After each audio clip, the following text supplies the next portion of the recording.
Hi friends, welcome to தமிழின் story. நம்ம இன்றைக்கி ஆன்மீக தகவலில் என்ன பார்க்க போகிறோன்னு பார்த்தீங்கன்னா, மார்கழி மாதத்தில் செய்ய வேண்டிய வழிபாடை பற்றி தான் நம்ம பார்க்க போகிறோம்.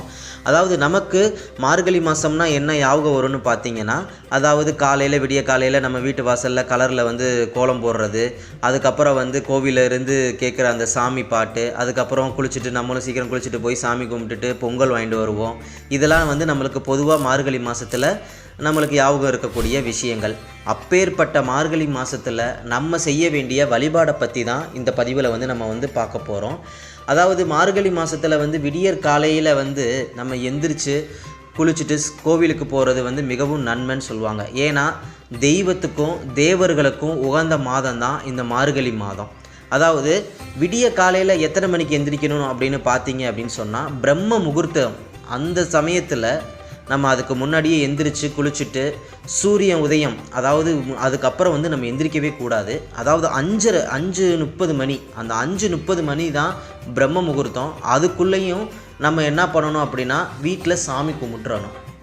அந்த 5:30க்குள்ளே சாமி கும்பிட்டா தான் அந்த பிரம்ம முகூர்த்தத்துக்கான பலன்கள் நம்மளுக்கு கிடைக்கும். அதனால தான் பிரம்ம முகூர்த்தத்தில் விடிய காலையில் எந்திரிச்சு கோவிலுக்கு போகணுன்னு சொல்லுவாங்க. வீட்லேயும் விளக்கு ஏற்றிடணும் அப்படின்ற மாதிரிக்கு சொல்லுவாங்க. இது காலங்காலம் தொட்டு வர ஒரு ஐதீகமாக தான் இருந்துக்கிட்டு வருது. இந்த மார்கழி மாதத்தில் நம்மளும் காலையில் அந்த பிரம்ம முகூர்த்தத்தில் எந்திரிச்சு குளிச்சுட்டு நம்மளும் அந்த கோலமெல்லாம் போட்டுட்டு, அதுக்கப்புறம் வீட்டு பூஜை அறையில் நீங்கள் 2 விளக்குகள் நம்ம ஏற்றணும்.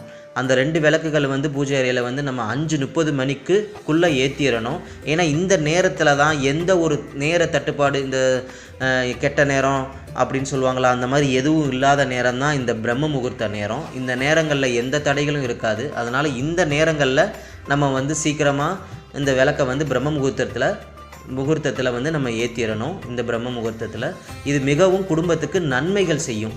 அதாவது எந்த கஷ்ட நஷ்டங்களும் வராமல் தடுக்கக்கூடிய ஒரு இதுதான் இந்த பிரம்ம முகூர்த்தம். அந்த பிரம்ம முகூர்த்தத்தில் தான் நம்ம விளக்கு காலையில் ஏற்றணும். அதுக்கப்புறம்னு பார்த்தீங்கன்னா, சில பேர் நைட்டே கோலம் போட்டுட்டு விடிய காலையில் லேட்டாக எழுந்திரிச்சிக்கலாம் அப்படின்னு நினைப்பாங்க. அந்த மாதிரி செய்யக்கூடாது. அது சாஸ்திரங்கள்லேயும் கிடையாது. அது முதல் நாள் இரவாக தான் கணக்காகுமே தவிர அந்த நாள் கணக்கு ஆகாது. அதனால் விடிய காலையில் அந்த பிரம்ம முகூர்த்தத்துக்குமே முன்னாடி நம்ம போடுறது தான் நம்ம குடும்பத்துக்கு நல்லது. அதனால் அந்த தவறை நம்ம செய்யக்கூடாது. இது காலந்தொட்டு வர ஐதீகத்தில் ஒன்று. விடிய காலையில் தான் செய்யணும் அப்படிங்கிறது. அந்த கோலத்தில் 2 விளக்கு ஏற்றி வைக்கலாம், தப்பு கிடையாது. பூஜை அறையிலையும் விளக்கு ஏற்றணும். அப்புறம் சாம்பிராணி புகை தூபம் போடணும். வீட்டில் எல்லா நேரமும் சாம்பிராணி அந்த புகை தூபம் போடுவாங்க. அது கண்டிப்பாக செய்யணும். எல்லாம் டெய்லியும் போட முடியாதவங்க அட்லீஸ்ட் இந்த மார்கழி மாதத்துலையாவது போடுறது மிகவும் சிறப்பு வாய்ந்தது. அதனால் வீட்டில் அந்த தூபம் போடணும். இன்னொன்று அடுத்து என்னென்னு பார்த்தீங்க அப்படின்னு சொன்னால், முக்கியமான விஷயம் இந்த மார்கழி மாதத்தில் தனுர் பூஜை. தனுர் பூஜை எல்லா கோவில்களிலுமே நடக்கும். தனுர் பூஜை செய்யணும். எல்லா குடும்பமும் செய்யணும். செஞ்சீங்க அப்படின்னு சொன்னால் உங்கள் குடும்பங்கள் எந்த கஷ்ட நஷ்டமும் இல்லாமல் நல்லபடியாக இருக்கும் அப்படிங்கிறது ஐதீகம். ஆனால் சில பேர்னால அந்த தனுர் பூஜை செய்ய முடியும். சில பேர் தனுர் பூஜை செய்ய முடியாது. அது அவங்கவுங்க குடும்ப சூழ்நிலையை பொறுத்து இருக்குது. அப்பேற்பட்டவங்க செய்ய முடிஞ்சவங்க தனுர் பூஜை செய்யுங்க. செய்ய முடியாதவங்க அட்லீஸ்ட், அதாவது உங்களால் முடிஞ்ச கொஞ்சம் பாலையாவது வாங்கி அபிஷேகத்துக்கு கோவிலில் கொடுங்க.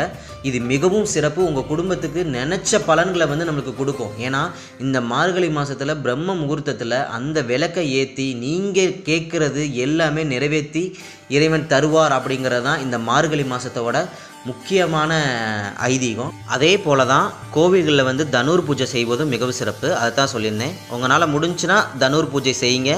இல்லைன்னா உங்களால் முடிஞ்ச அபிஷேகத்துக்கு பாலாவது வாங்கி கொடுங்க. அதுவே சிறப்பு. அதே போல் நம்மளோட எதிர்கால சந்ததிகள் வறுமையில் வாடாமல் வாழணும் அப்படின்னா அன்னதானம் செய்வது மிகவும் சிறப்பு. உங்களால் முடிஞ்ச அன்னதானம் செய்யுங்க. உங்களால் சாப்பாடு போட முடியும்னா சாப்பாடு போடுங்க. இல்லை சுண்டல் தான் கொடுக்க முடியும்னா சுண்டல் கொடுங்க. அது எல்லாமே கோவிலில் வச்சு சில பேர்த்துக்கு கொடுங்க. அது நிச்சயம் உங்களுக்கு நன்மைகளை தரும். உங்களோட சங்கதிகள் எந்த ஒரு பிரச்சனையும் இல்லாமல் வாழ்வாங்க. அதே போல் பூஜை அறையில் சில பொருட்கள் உங்களால் நெய்வேத்தியம் வச்சு வணங்க முடியும்னா பண்ணுங்கள். அது உங்கள் சூழ்நிலைகளை பார்த்துக்கங்க. இல்லை அப்படின்னா 1 டம்ளர் பாலையாவது வச்சு வணங்குங்க. நிச்சயம் நன்மைகளை தரும். அதனால தான் இனிப்பு ஏதாச்சும் உங்களால் முடிஞ்ச நைவேத்தியம் பிரசாதத்தை வச்சு வழிபடுங்க. நிச்சயம் நன்மைகள் தரும். இந்த பதிவு உங்களுக்கு பிடிச்சிருக்குன்னு நினைக்கிறேன். பிடிச்சிருந்தால் லைக் பண்ணுங்கள், ஷேர் பண்ணுங்கள், கமெண்ட் பண்ணுங்கள். தேங்க்யூ.